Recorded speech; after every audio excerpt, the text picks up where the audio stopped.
Dwane, at the beginning of the year, you guys had some slow starts, but fourth quarter, you guys were clinical finishers. Now it's is there any way to kind of explain that? Well, again, it's the reverse. It may be our rotation. We have to look at our rotation, the people we have in there defensively.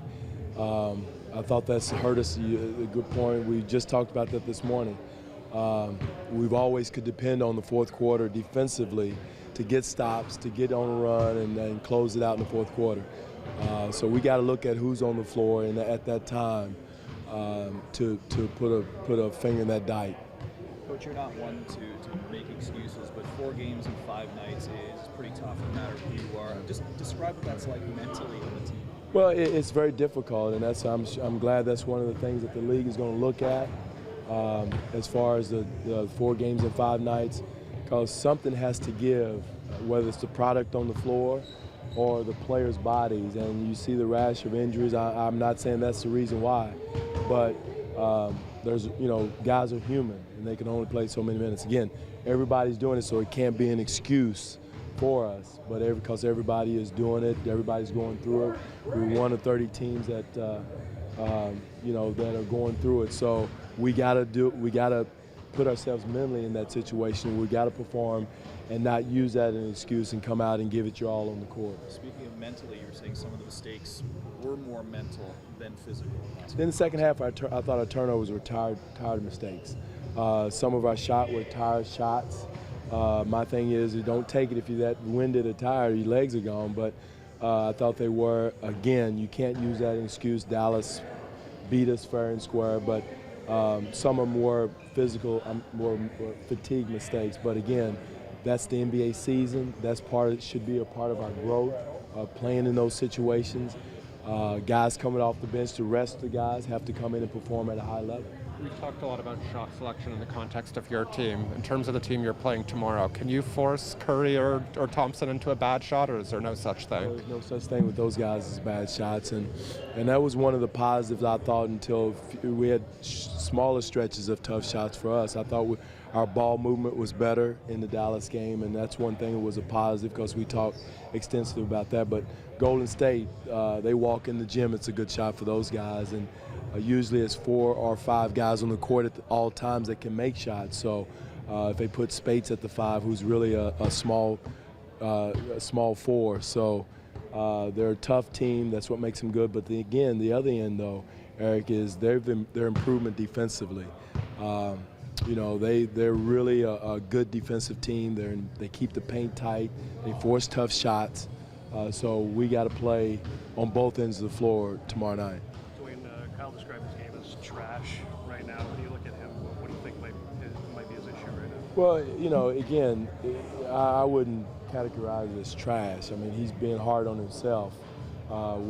Nobody's playing great basketball right now for us, as far as our offense and defense. And again, I'm more concerned about our defense than our offense. I think our offense will come around, and play at a level that we'll be able to compete. But our defense, last year, this time of year, we were 6th in the league in defense. And that's good enough, as far as to win. And 6th among playoff team. Right now, we're 15th, and with the same guys. So, and added a more physical guy. And so those are the things we got to look at and stop worrying about missing shots, our offensive game, and get back. Because I really do believe that the offense will take care of itself with ball movement, shot selection, and spacing.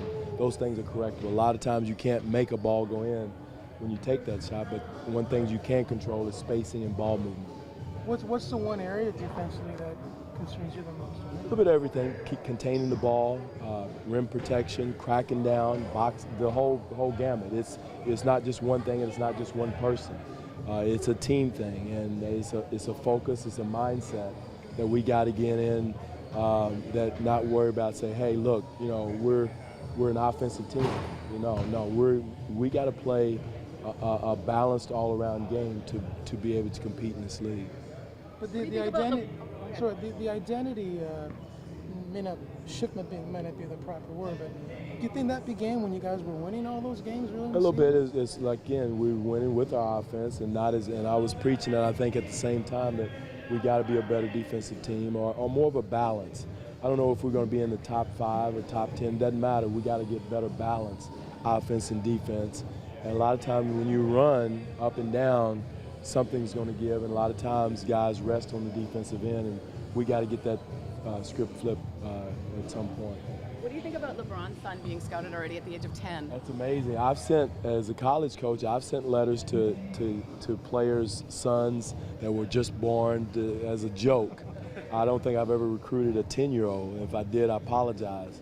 But I've sent letters to like players' sons and saying, hey, send him to Kentucky and that type of thing. But I think people are serious probably in recruiting his son. So I haven't seen him play. I've heard a lot of good things about him, but you have to be careful with that. What do you think? I mean, is there a problem or is there You have to be careful because, a young man may be a baseball player, may be better at baseball, may be better at football. You never know. There's so much developing to do at 10. Go read a book, get his schoolwork done and let the other stuff take care of itself. Again, believe me, LeBron is experienced enough to know he'll handle it the right way and do what's best for his son. Quick How other old are question you when about. you're? Oh, go ahead. How old are you, Dwane, when you first got noticed? A letter was probably my sophomore year in high school. I wasn't 10. I was playing baseball at 10. So what you score? So there's a guy from Toronto with Florida State who scored 30 points in less than 5 minutes last night. Xavier Ratton-Mays. Okay, right, yeah. What are your thoughts on that? Well, Leonard Hamilton, the coach, recruited me and coached me at Kentucky, at Florida State, and I didn't know. I thought that, I didn't see it, so I can't really comment. I've heard of the young man, but I can't comment on who, on his game.